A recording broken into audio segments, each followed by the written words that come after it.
are going to have the panelists go ahead and come up. So LaDarrius Calvin works for Starfish Initiative, and he'll tell you a little bit about himself in a second.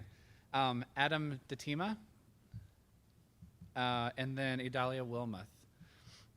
You guys can come up. Actually, yeah, if you want to come up here, and it's kind of awkward. We're going to be very formal and have a table here.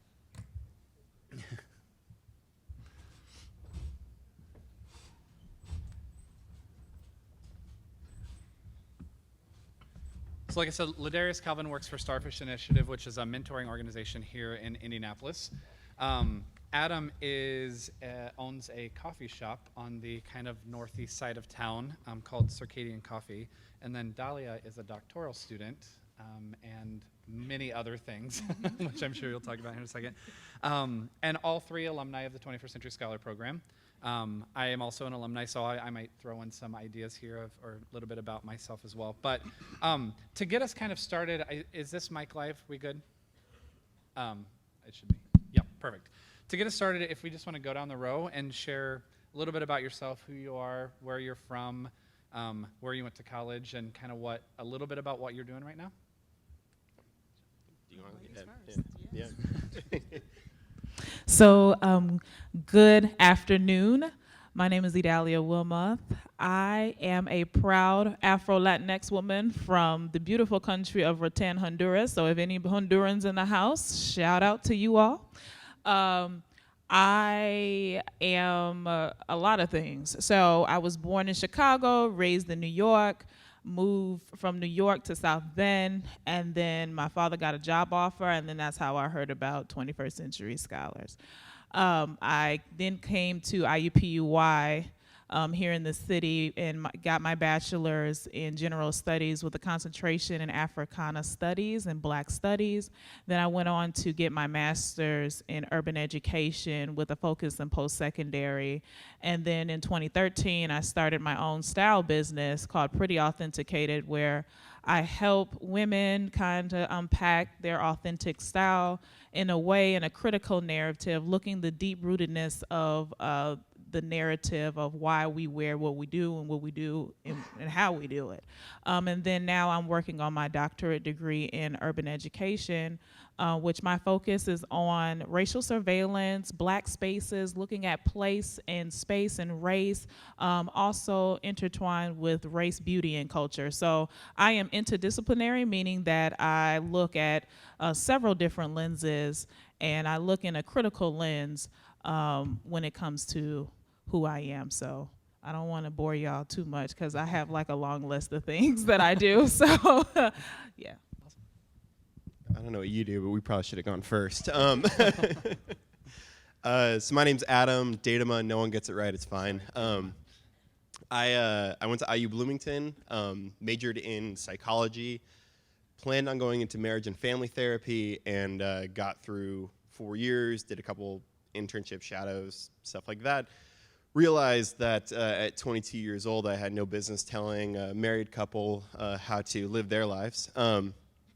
And started kind of wandering a little bit. I'd worked in coffee shops most of my high school career and realized I spent a lot of my free time just researching coffee beyond just how to make it well, but also the chemical makeup and what the changes go through as you're roasting it, how it's grown, and what the difference is between altitudes and why we use shade-grown coffee and a million other things. So I moved to Boston after I got a job as a coffee roaster out there, worked there for close to a year, and out there I met my now business partner, Kelsey, who has about 4 more years experience doing what I do now. We originally wanted to start a coffee shop or a coffee roaster in Detroit. Spent about 8 months banging our heads against the wall in Detroit. It's a very hard city to break into if you're not from Detroit, is what we learned. They're bouncing back on their terms, which is great. Decided to shift our focus to one of the other cities, Indianapolis. I'm from Fort Wayne originally, so it's not totally random. Started Circadian in 2016, so we're in the tail end of our 3rd year of operation. Primarily a wholesale coffee roaster, so I'm roasting coffee, doing a lot of sales, and interacting with a lot of different businesses. Yeah, I think we'll probably just leave it right there. Cool. Move on. Hello, everyone. I am LaDarrius Calvin. I went to Lawrence Central for high school and then went off into Franklin College. Studied health science and had a minor in leadership. The goal for me was if I couldn't play in the NFL, then I would work there. So I was on my way, graduated from Franklin, and was planning to move to Dallas, Texas, because that's where a lot of the sports science and sports stuff happens. And kind of decided not to, kind of at the last minute, and just stayed here in Indianapolis. Best decision of my life, but it was a kind of a wandering, wavering moments too. But I ended up doing this program called Boys to Men. It's a volunteer. It started off as a volunteer opportunity for me, and then it just kind of grew into something more, and it is more now. But right now, I also work for Starfish Initiative, which is a college readiness program. There may be some of you here who have benefited. I just reconnected with someone. And so it's a program that's been around for the past 16 years. And what we do is we help students like yourselves prepare for college, but then also start thinking about career opportunities after college. So that's me. Great. Thank you all. So kind of the first big question, what took you to the college or university that you went to? So IUPUI, IU Bloomington, Franklin, what drew you to that school, and I guess what kept you there? So I actually originally wanted to go to Purdue University. They have a better practical psychology program, at least they did when I was looking. IU Bloomington is a very research psychology-based program. Actually, I think it's the longest continuously running psychology program in the country. And IU, when I went there, had a 21st Century Promise, I think is what it's called, where they guaranteed that if you subtract your family estimated contribution, they'd give you everything you needed to go to college. So Purdue would have cost me like $4,000 a year, and IU is free. So I went to IU. What kept me there? Honestly, I love IU Bloomington. I think it's a fantastic school. There's something like 48,000 people that go there, which means anything you're looking to find, you can be a part of. I was involved in Campus Crusade crew, the psychology club. I was an RA for a year. Tons of music stuff I've seen. I saw more operas at IU than I ever thought I'd actually be interested in seeing. I don't know if I'd recommend it, but it's fun. So yeah, I mean, there's a lot. Like it was fun. I think was kind of what it came down to, and then just the amount of things you can do at a large university like that. So I originally got accepted into Spelman College, but my parents psyched me out from going because, oh, that's too far. That's all. Where is that at? It was just. I was like, you know what? I'll just do whatever y'all want me to do. So I ended up at IU, PUI, but because I received 21st Century Scholar, my parents was like, look, they giving you the money, you need to go. So I like IUPUI, number one, because I'm a city girl. And so it was just easy to have stuff that was walking distance. And then two, like my freshman year, I was living in a kind of like a penthouse suite. A little bit. So, I mean, of course we had roommates, but still, I mean, I had the view of the Lucas Oil Stadium. So, at that point, I kind of like the feel of being downtown at the time, even though there was not necessarily a grocery store in walking distance, but we could figure it out. The bus transit, I'm a city girl, like I said, and I could take the bus, walk, bike. That's probably about it. And then, but then too, I like the supportive environment of IUPUI. I off the back had mentors, and so it just made me just stay. And eventually, I'll probably go back to Spelman one day and maybe be the professor or something. So because I still want to go to HBCU, so I probably won't get another doctorate degree, but I probably would like to teach down somewhere. And how far are you from finishing your doctorate? 2021 is projected. It might be 2022. Dissertation processes is a little longer than expected, so hopefully I'll be done with my coursework by fall or no later than spring. I have 4 more classes, so once I'm done with the classes, that's it. I ain't got to take nobody else's classes ever again. I would definitely love to go to an HBCU as well. My journey started out at Franklin, and it started out as an interview. I had an interview with the school, and it was like a few days after my birthday. And so we get there, me and my mom, we drive all the way down to this small town. And I'm like, oh man, here we go. So I get on campus, and it's like, I don't know, for some reason it was just like a perfect day. Like, I don't usually look at the sun and the shadows and stuff like the scenery and stuff like that, but I just kind of look up and the leaves were green, and it was a nice breeze, and I was just like, man, this feels kind of homey. Coming from a big school like Lawrence Central, you kind of get lost. You kind of get your number, really. And when I went to this school, it was just like, hey, LaDarrius, how are you? They got my name right. That's a pretty big thing for me for whatever reason. So at the interview, it just seemed like they wanted me to come to this school. It was more like, what can we do to get you here? And so I kind of felt like appreciated right off the bat. So then I had an old friend from high school that kind of showed me around, just kind of like impromptu tour. And I got into the car with my mom, and I'm like, I want to go here.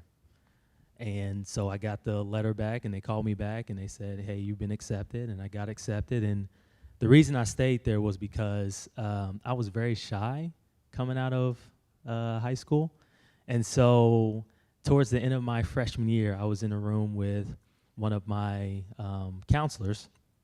And at this point, we were very comfortable with one another. And she hands me kind of like a paper like this, and like I'm reading it, and it's basically like a job description, and it says new student mentor. And I look at it, and I'm like, nah, I can't do that.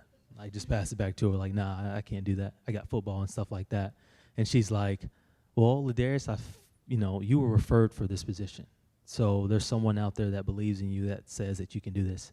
And I'm looking at it, and it says you have to lead a class for a semester. You have to talk to parents. You have to be you have to have meetings with your freshman mentees, and I'm just like, I don't do that. But because I believed in her so much, she kind of made me just do it. I just tried it out. And so after that, I was a new student mentor, and now I'm doing mentoring now. So I just, I look back on it, and I'm like, I'm glad I went to Franklin. So it was a good experience for me. Did any of you study abroad while you were in college? This is easy. I did not. I wanted to, but yeah, I didn't seek the opportunities to, so that's on me. I did not either. I taught English in China for about 3 months, which was cool, but about the opposite of studying abroad. After graduating? Yeah, after graduating. Yeah, if you have an opportunity, I say do it. You said you did. Yeah, so in my master's program, I did study abroad, so I wasn't still in school when I studied. So I did a juxtaposition between Sweden and Ghana. So I spent a week and a half in Sweden, and I spent 1 day in Dubai, and then we went to Ghana. And so we kind of looked at entrepreneurship and this corporate responsibility, what it looked like on microfinancing companies between Sweden and Ghana. And Sweden has this kind of social justice aspect to their government system. So we're really trying to investigate to see if social justice, what does justice actually look like in Sweden, and what does justice look like in Ghana? So I traveled the world for like 2.5 weeks with that particular experience, which was completely awesome, was amazing. And I've also went back to my home country in Rattan as well, doing some particular work of what does Black preservation actually look like amongst the Black people in Rattan, what does social justice actually look like for them, and just having these deep-rooted conversations. So I actually have traveled a bit, so yeah. I also studied abroad, so I went to Butler University and had the opportunity to study in northern France over the summer. I didn't want to take a full semester away, and so I went to northern France and the Normandy area. And then when I was in my master's program, I also had an internship in Ireland for the summer between the 2 years. So definitely take advantage of study abroad opportunities. There are ways for your scholarship to help pay for that as well. So talk about how having the 21st Century Scholarship, Adam, you said you went to IU because you had the scholarship and this additional scholarship, but tell us a little bit about why, how having the scholarship helped you to kind of get where you are today, and if it changed your trajectory in any way. It provided a lot of opportunity that probably wouldn't have otherwise been available to me. If I had exited college with debt or any amount of debt, then it would have required me to immediately get a job that was going to help pay down that debt. And because I managed to go to college for free through 21st Century Scholar and I used Promise, I got out of college and thought I'm going to take a year off to just kind of, I don't know, figure out what I want to do next. And about a month after graduating college, I was asked by a family friend if I wanted to go to China to teach English, and I was like, yeah, that sounds awesome. So I did that. I came back, realized I spent all my time thinking about studying coffee, so I was like, I'm gonna try to do that. And I mean, like, try to pay down student debt on $12 an hour working for a small coffee roaster. It's really kind of difficult. So that is the biggest thing for me, was leaving college with as little debt as possible, allowed me to take advantage of opportunities that I might not have otherwise been able to. It might have actually even scared me into pursuing my master's in counseling and actually following through with the original plan in some way, shape, or form. It also means that having started my business now, the only debt I have is the debt that I've incurred in starting this business, which has been done very well and very smart. So it's not this overwhelming amount of debt by any means, but I don't have this monkey hanging over my back that's just constantly like, you need to take care of this, you need to take care of this. I would also say I got to talk to enough people who were also 21st Century Scholars who finished and were kind of like, like, you went to college and you had this idea, like, this is what you want to do. And then you spent 4 years studying that, and you graduated college and realized that may not have been what you want to do, and that's okay. You have a degree now, and you have an opportunity to figure this out. So it was very freeing for me, is what I would say. So my trajectory was totally different. I have student debt in discussion. This is what it is. 21st Century Scholars helped me to get my bachelor's, but because I took an additional year with my bachelor's, because I changed my degree, it happens, I just had to take out loan. I'm a first-generation college student, so my family did not have that type of support, so I had to do what I need to do. But I can say that for my master's and my doctorate, they are paying for both, and I get a stipend, and I get these different things. So yeah, I have student debt, but I do believe, and I am victorious, that that will be wiped away somehow, some way, okay? And I am not defeated by that. So I won't walk in it, I won't talk in it, because it will be gone, okay? So, but, that's something to think about, is saying, okay, if you do have to go that particular loan route, make sure that you get what you actually need and not more than beyond, and make sure that you at least start making payments on it. I do make payments on it. When I first took it out, I was able to talk to my parents. We had to sit down and say, okay, what is the trajectory for these 2 years, or how much money do I need to pay down on the lowest? I mean, it was like $25 or so. And just do what you need to do, okay? So just be responsible. Don't be over here taking all these loans and things and getting yourself in deep, deep debt. But if you do have to take a loan out, make sure you have a conversation, know what the interest rates, understand what it is, be responsible, pay it back like I'm still paying it back while I'm in school. And that's the loan talk, everybody. I would say 21st Century helped me as I was going into college. So coming from a family where my mom could have went to college, but she didn't. She had me. So that was the thing. But because she didn't go to college, when she told me that I didn't have to go to college. If I just graduated from high school, that would be something that she would be proud of. So I took that and I was like, okay, but I want to go to college. And so I didn't really have anyone to help me navigate the college application process. And that was very difficult. Like when you look at the applications you have to do, when you look at you guys know, you look at the essays that you have to do, how much money you have to spend and all that stuff, that can wear you down mentally. And so you got school and then you have that. And so I'm just kind of like, man, this is like, I don't know if I can do this. So then 21st Century Scholar had basically events at IUPUI and different schools where we can go to and we can get tips about basically how to do a college application, how to write a college essay. And so that really helped me. Now, when it came to the funds at college, I went to a private school. So there wasn't a lot. However, they did provide me with an individual on campus that was a 21st Century like ally or something like that. And so she kind of helped me. I had dinners at her house. She was also a professor, and so that was nice. But I will say, if you are going to go to a private institution, make sure that you are going for the experience, and then make sure that basically when you leave there, you can use that degree for something. So don't waste your degree just based off your experience. Make sure that your experience and your degree will definitely make you more money after. So, yeah. Cool. Who were your mentors or champions that helped get you through and kind of beyond college? My biology teacher, who noticed that I was just being lazy in class in high school. So first semester I had a F, and then we had our parent-teacher conferences.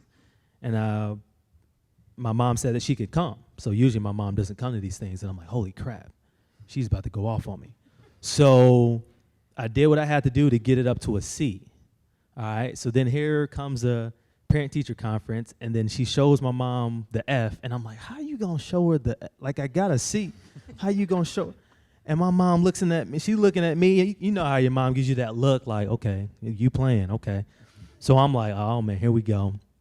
And then she says, but he was able to raise it to a C in 2 weeks. Like this individual right here, I think he just needs motivation. And so after that, I had a conversation with her about college. And so that kind of got my gears thinking about college, because as a sophomore in high school, I didn't really know much about college, to be honest with you. And so then I was able to get an Avid and all that stuff. But then at college, Jenny Fry was an advocate for me. She helped drive me to internships. We had bi-weekly meetings. So in my lull time, maybe I didn't have a class on Wednesday or something like that, we would have a meeting for an hour, and she would just grill me on things that I should be doing, like getting involved on campus, getting my grades up, and stuff like that. And I hated those conversations, to be honest with you. But at the end of the day, those worked for me. Those definitely did. They helped me get me out of my comfort zone, get me talking to people, get me networking. And so, I was definitely encouraged by her. So I appreciate her and everyone else that helped me. I had two professors who were really big influences in my life. One of them was a psychology professor, Professor Hollinger. He was my Psych 102 professor, I think was the first class I had with him. It was an 8 a.m. class, first semester of my freshman year, which meant that I missed it a lot. I got a C- in that class. I think it was the lowest grade I got in college.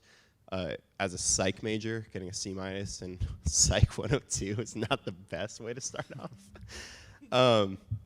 But he had office hours, and he always like was trying to get people to come to these office hours, and finally he set up like times. He's like, you are going to come at this time, you are going to come at this time, and he just started asking me questions. He was like, what is it that you're looking to do here, this, that, and the other, and he helped me get into research labs, working for other professors, helped me find shadowing opportunities. He really helped me kind of figure out, like, this is what you think you want to do.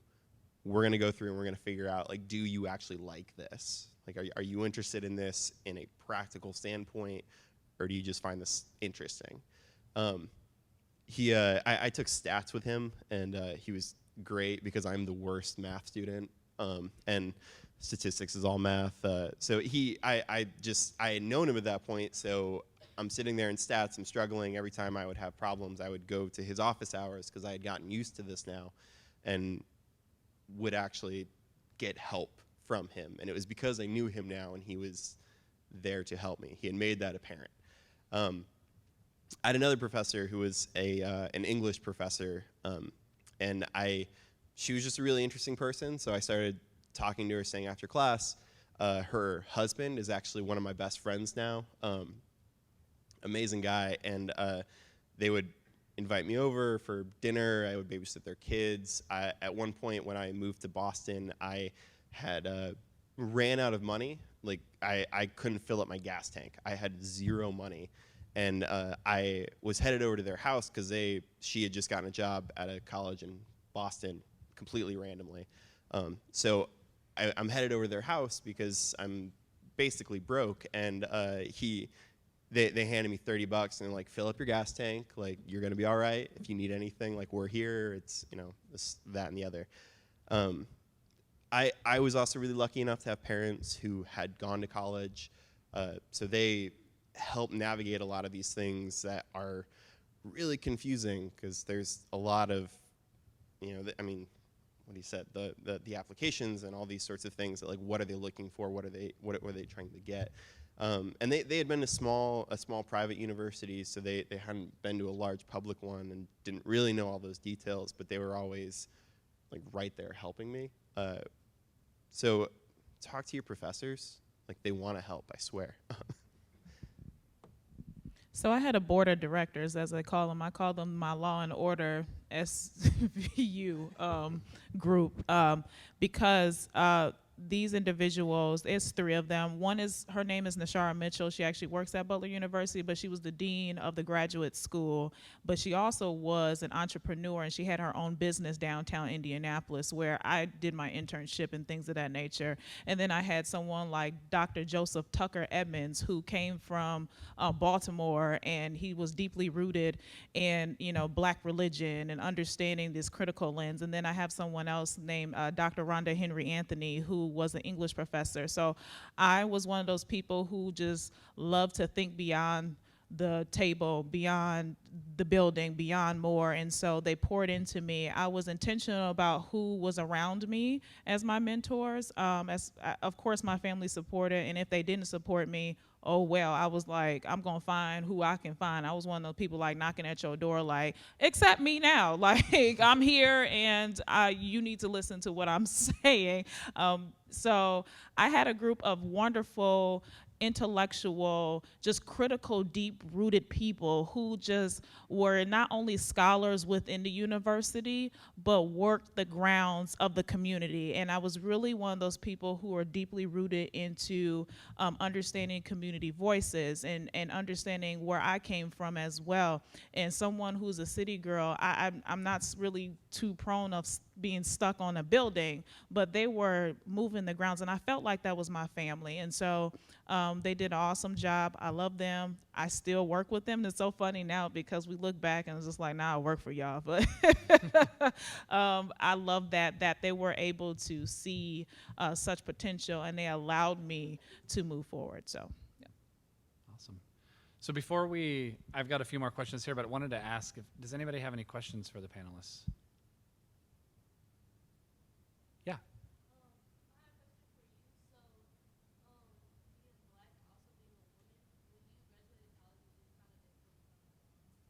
Yes, it was difficult trying to find a job, being black and as a woman and my cultural identity. Um, so once I always knew that I wanted to work at a university. And so I just made it intentional. I told everybody, like, look, I'm graduating with my bachelor's degree in Africana Studies. I went to Africana Studies department and said, okay, well, do you have any job openings? They were like, well, not necessarily. And I was just like, well, you're going to have to figure out something. Okay, what do I need to do? And they were like, okay, how about you go get a master's? And I was like, I was going to do it anyway. I'm just one of people, I was going to do it anyways. But they said, okay, once you get into your master's program, we'll hire you. So I got accepted.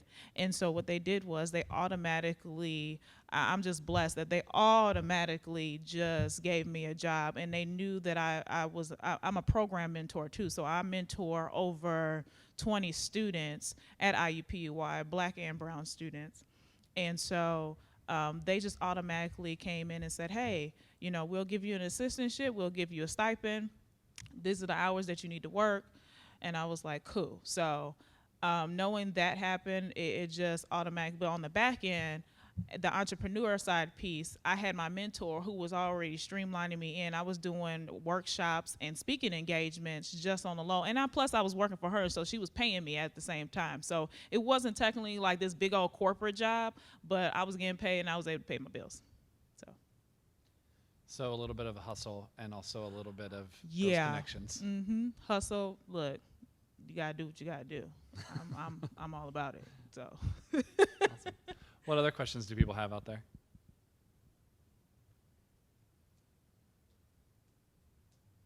Yeah.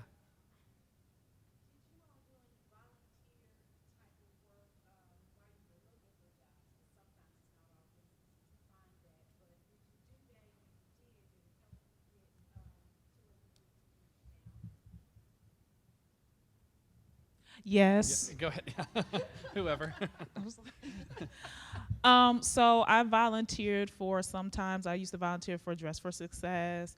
I would volunteer for the cancer walks. I would be behind the scenes working for Girls Inc. sometimes. I would work for, you know, stylists or designers because that was something that I was really into, and I would work behind the scenes. So if they were doing these huge conferences like women's conferences here in Indianapolis, I would be like, oh, how can I help you? How can I get engaged? And they would automatically like push me in these spaces. So one time I had to do like this big old public baby shower that I was not guaranteed. I didn't know what to even think about, but they were like, okay, here's the template, now you have to figure it out. They didn't give me no instructions, nothing, but it was forcing me to say, okay, you can do this. So I volunteer a whole lot. I love volunteering, not only volunteering here, but I also volunteer abroad as well. So.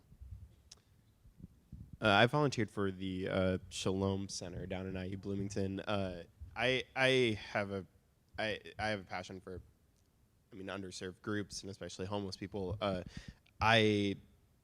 It's hard to say that my volunteer experience led to a job. It is what it is.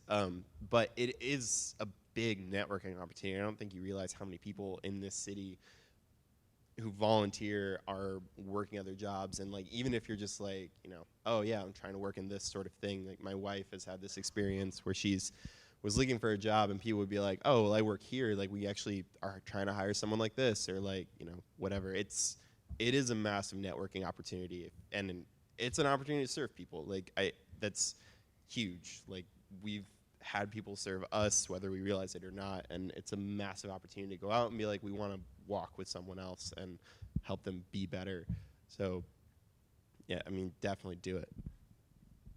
Yeah, yeah, and I would definitely agree.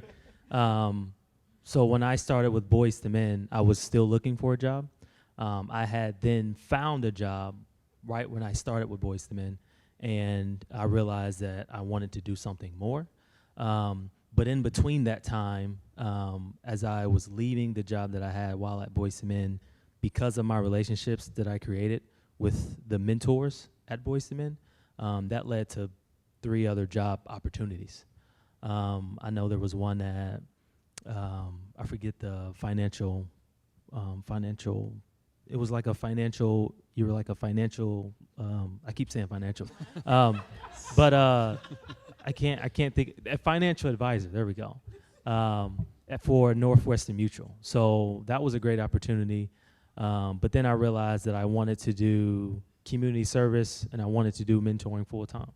And so that kind of led to the opportunity at Starfish. So because of Boys to Men, I was able to do Starfish. So great opportunities there. Yeah, for me, in undergrad, I did a lot with volunteerism. So I went on alternative breaks, which I'm sure a lot of your campuses have those, and worked in the volunteer center as part of Alpha Phi Omega, which is a service fraternity. And because of my experiences in college is how I got my graduate assistantship, and they actually created an alternative breaks or graduate assistantship position, which led to a full-time position, which led to me meeting a couple of my best friends who also helped me get jobs after that, helped me get this job actually. And I'm a mentor for Big Brothers Big Sisters, love Starfish. Worked at Big Brothers Big Sisters for a couple of years and am a mentor there. So definitely, just as Adam said, volunteering really helps to build networks and connections and a lot of random things that you wouldn't even think would happen. And actually there's a presentation on volunteering after this at the same time as Idalia's presentation on professional attire and dress. So choose wisely on those two. Oh, I would say something with the networking piece. The reason that I'm sure all of us had those opportunities were because of how I presented myself. I would like to say that I'm kind of a professional when I work, whether it's, my job or if it's the nonprofit work that I do. I'm still a professional at each one. So making sure that you hold that true to yourself and make sure that you are dressing to impress, or making sure that you are on time, or making sure that you, definitely are, just up to par on everything, being up to date on information and knowledge and stuff like that. So that's why people will see you and say, oh, that person could work for me, or hey, I think that person will be good at this organization. So making sure that you doing what you need to do in all areas of your life. So making sure that that's important to you. For sure. Other questions? Yeah.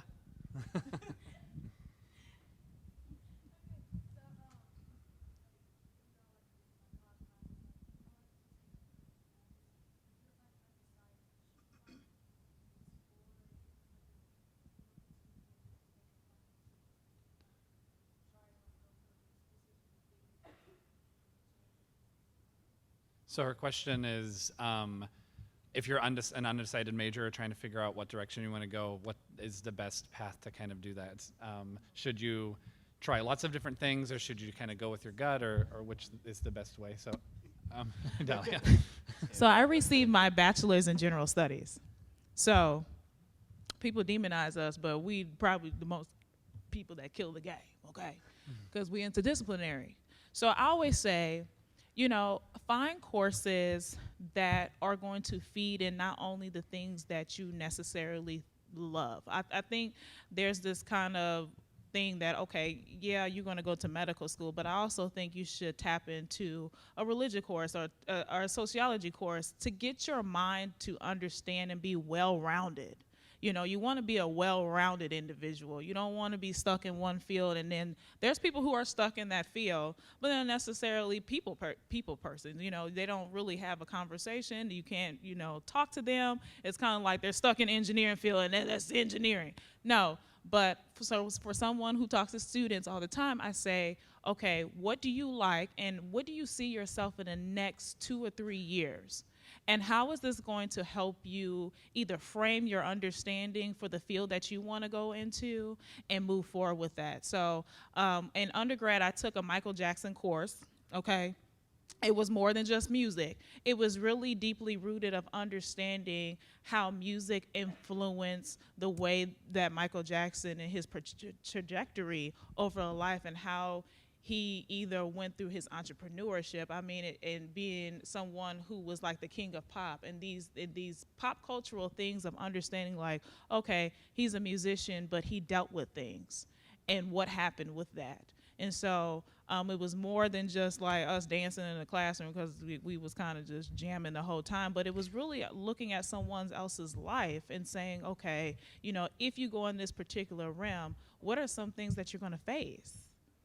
So I always say, take a course that's outside of your lane a little bit, get uncomfortable, maybe take a race course, maybe take some type of, Black Lives Matter course or something like that to get your mind kind of thinking in ways that you can use yourself and your gifts and your talents to move forward. So. I would also, I completely echo all of that. I don't think we realize how different disciplinaries think from each other. I took a sociology course at some point in my college career, and I thought, like, I'm a psych major. I took social psychology. This is going to be fine. And they think very differently than psychologists think because of the way they have to do their studies and the way that they have to, say ABCD as compared to psychology, where we can look at someone's brain and be like, well, this part lights up, so this is ABCD. And I mean, even, the way the psychology department thinks about things as compared to the philosophy department, as compared to the business department, which is very, can be much more like it's A or B as opposed to like, well, but what about G? Like, it could be that. So I think it's extremely important to go outside of your school and find other, if you're at a university, outside of the school that you're in, and find other classes that help you think differently. Because if you just follow a track in a particular degree, you're going to come out of it thinking like that person, like an engineer, and that's just it. That's the way you think about things. And shifting lanes or talking to someone and realizing that, like, oh, you're thinking about this completely differently when I'm thinking about this because you're coming at it from this other perspective. I would also say be smart about how you're taking those other classes, like, because I wasted a lot of time in, like, fencing, which is cool. If someone throws me a sword, I could defend myself, but, like, is that gonna happen? Has that happened? No. And like, those are cool, and it's like, it's interesting if you have, like, the space to take a class like that, but, like, a class like that. It's not, spending all of your time filling those things with those types of classes. And yeah, it's a huge opportunity, and really think about how you're spending your time outside of your department and whether that's being used well. I took a class on, like, the social and historical impact of video games, which I thought would be really cool because we're just gonna, like, sit around and play video games or something. And it's fascinating. Like, the history of video games is wild. Like, in talking about how, like, the politics of, like, gun violence and things like that in video games, and how that conversation was shaped, and how the video game industry regulates itself, and how it's, free speech, and how the government comes into free speech, and, like, things like that. Like, so it's being smart about it, but also realizing that, like, it doesn't have to just be boring. Like, there's very interesting classes outside of your department. They're super cool. Yeah, I would be mindful of the classes that you take. So if there are classes that you take that kind of give you energy, that spark something in you, I think, take note of that, because that may be an indication of, like, hey, you may want to do this in the future. I know there was it was called This is Africa class or something that sparked something in me that I didn't even know that was there. And, I found out towards the end of my senior year, I like talking about race issues. Like, it's just something that I like talking about with other people with different races. And so that was just something that, I like to do now. But with your jobs and stuff, I would say talk to individuals who are already in that career path to see how their life has turned out, to see what they like, to see what they say, what they would do different if they were in your shoes, and just take note of that. So kind of thinking about you as a maybe high school student, you said you didn't even think about college until you were a sophomore, but what is one piece of advice that you would give your younger self as you're going through college, and to kind of get you to where that dream point that you want to be? Or I would say have a plan for after college. Like, you're not going to be in college for forever. That 4 years will go by very fast. And I would remind myself that, hey, you're paying for this, and, like, you're going to pay for this when you leave college. So be mindful of like the classes that you take. Be mindful of your internships, which I did a pretty good job with internships, but just kind of making sure that you not just network, but then keep those relationships for even after college as well. Because I've had conversations and coffee with my old professors, and that's kind of what is getting me to think about going back to school. You know, that's just talking to them and having them just kind of re-energize me and pump me up like, yeah, I can do that. Like having those conversations will benefit you. And so just being mindful of all of that. Like you're not going to be here forever. Have a plan, you know, think about what type of job that you want right out of college, and think about that, you know, you didn't go to college for a job. You're in college for a career. So just be thinking about, you know, what job can land me my career, or can I get right into my career? So just be mindful of all that stuff. There's a Lucas Joyner song where the sample track is like, when you're in school, get the knowledge. And I think I kind of went into college with this mindset of like, C's get degrees, we're going to be all right, we're going to coast by, we're going to get out of this with a degree, and then I'll get a job and we'll be fine. Figure out how to learn. Like that is what you're in college to do. Like you're ultimately trying to get a career, you're ultimately trying to become more specialized in something, but you're here to learn how to learn, because high school does an okay job of this, but when you're in college, suddenly you have massive amounts of papers that you have to write, or massive amounts of books that you have to read, or things that you may not understand. I mean, read a psychology study and tell me how much of it you understand, because I have a degree in it and I barely understand most of it. But I know how to glean information from that. I know how to read this in a way that figures out what is important, what is it that they've figured out, what is it that I can take from it and apply to something else. I would go back and tell myself to really focus in on that, to learn and focus on how you're learning. Don't just get through it. Don't put it in your brain and then immediately forget it. Because at the end of college, you will have to take on more information. You will have to figure out how to utilize that information. You will not get everything you need to know in college and then never have to learn anything again, because I am a psychology major who owns a coffee roaster, so got nothing. So I'll say two things, adding on to my brothers over here on this panel discussion. Master your hustle. I'm serious. Your plan B. Look at your skills, look at your gifts, look at your talents, and say, how can I come up with a product of something, of some sort? Everyone in this room has gifts and talents. And I know, find your niche, find what you like. I'm all about critical and fashion and all these different things. Like, pick out 3 words and say, how can I form this into something? We all on social media. If not, you know, we're all on Instagram, Snapchat, or whatever. You can create content right now to move forward. And so, especially because now everything is social media heavy and things of that nature, I always say, find a lane and stick to your lane. So I'm one of those people, I would never thought that I would have been an educator and also an entrepreneur in the same sentence. Like, if you told me this a couple years ago, I'd be looking at you like you crazy, like, that ain't working. But it works. And so I streamline everything that I have been taught from my bachelor's all the way up into my doctoral program. I streamline it into my business, looking at clothing and looking at these things. So think about where you're at. Think about the gifts and talents that you have and say, how can I create something? Because guess what? The education piece may not always be here. And I'm one of those people just like, I'm going to be just totally transparent. Who knows if I'll ever, continue to be a professor. But what I can do is still be my entrepreneur and be my professor in my lane. Sounds right.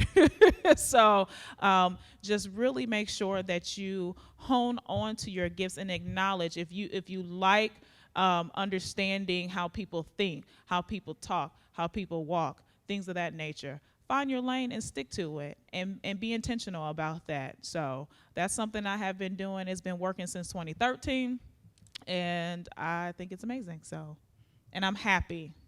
So find your happiness too. So hold on to that mic, because I'm going to ask 3 random questions, one from each of you, about your bio. And then I have a final question. So first, so for you, Idalia, who is your fashion icon? Oh, my mother. So I always thought growing up that my mom was already a celebrity because she's just so cute. I think she is such an adorable person. But my mother, but if I was to look at a celebrity, I actually like Tracy Ellis Ross. I think that was just Diana Ross's daughter. I think she is absolutely fabulous, and she's just amazing. And the ways that she puts her clothing together is just like, oh my goodness, it gives me so much joy. So yeah. She's awesome. Yeah, she's awesome. Adam, okay, so it says you have 2 rescue pets. So what are they? Cat and a dog. Okay, their names. The dog's named Sarge. The cat is named Cookie. The cat is my step rescue pet. That was my wife's animal. Okay.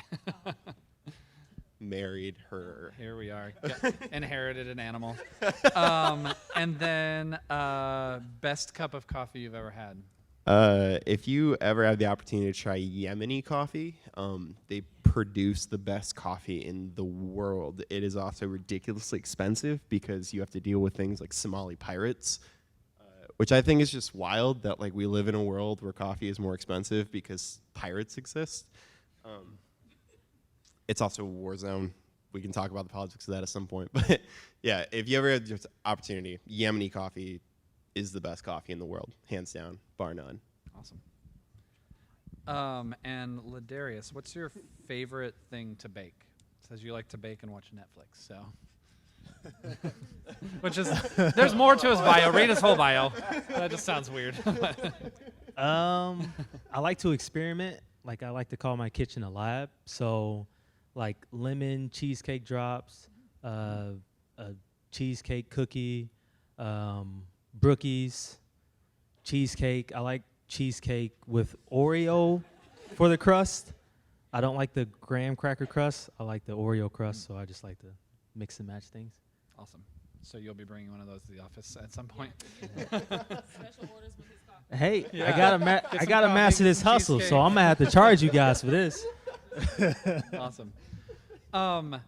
So knowing what you know now, what's your next step to get to your dream?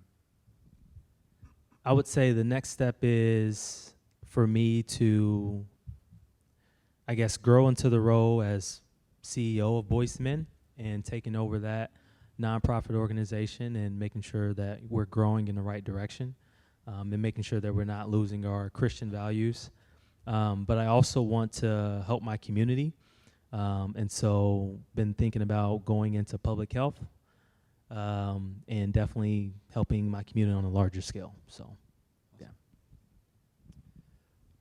For me, I've been really focused on figuring out how to end my business well, which doesn't mean that it's coming to an end right now, just that I started Circadian not necessarily with the intention of growing it into something that I'm going to retire on or die with, although that would be a good way to end it if it does go that way. So it's just a matter of, is this worth my time still? Is this still something that I believe in? Is this still something that I really think I can grow into something bigger, or that someone else needs to come in to grow bigger?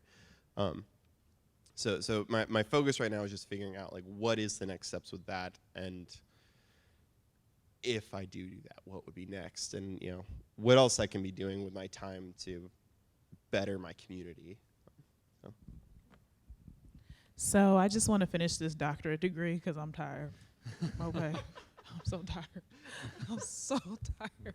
But once I do that, I want to be connected more as a public scholar and connected to the university. I love the university space, but I also see myself being more of a public scholar, producing just work and articles, and would love to be on CNN for a debate one day.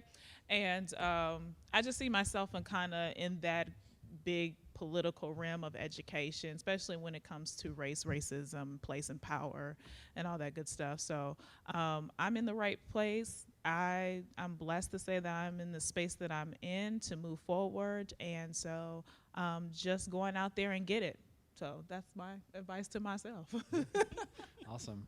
Well, thank you all. Let's give them a round of applause and thank them for taking some time today. They all are taking time on a Saturday to come and hang out with you. Also taking time on a Saturday, but to share their wisdom. So I really, really appreciate your being here. I'm going to maybe volunteer you if you're not planning to, but to stick around for a few minutes in case if people have individual questions that they want to ask you.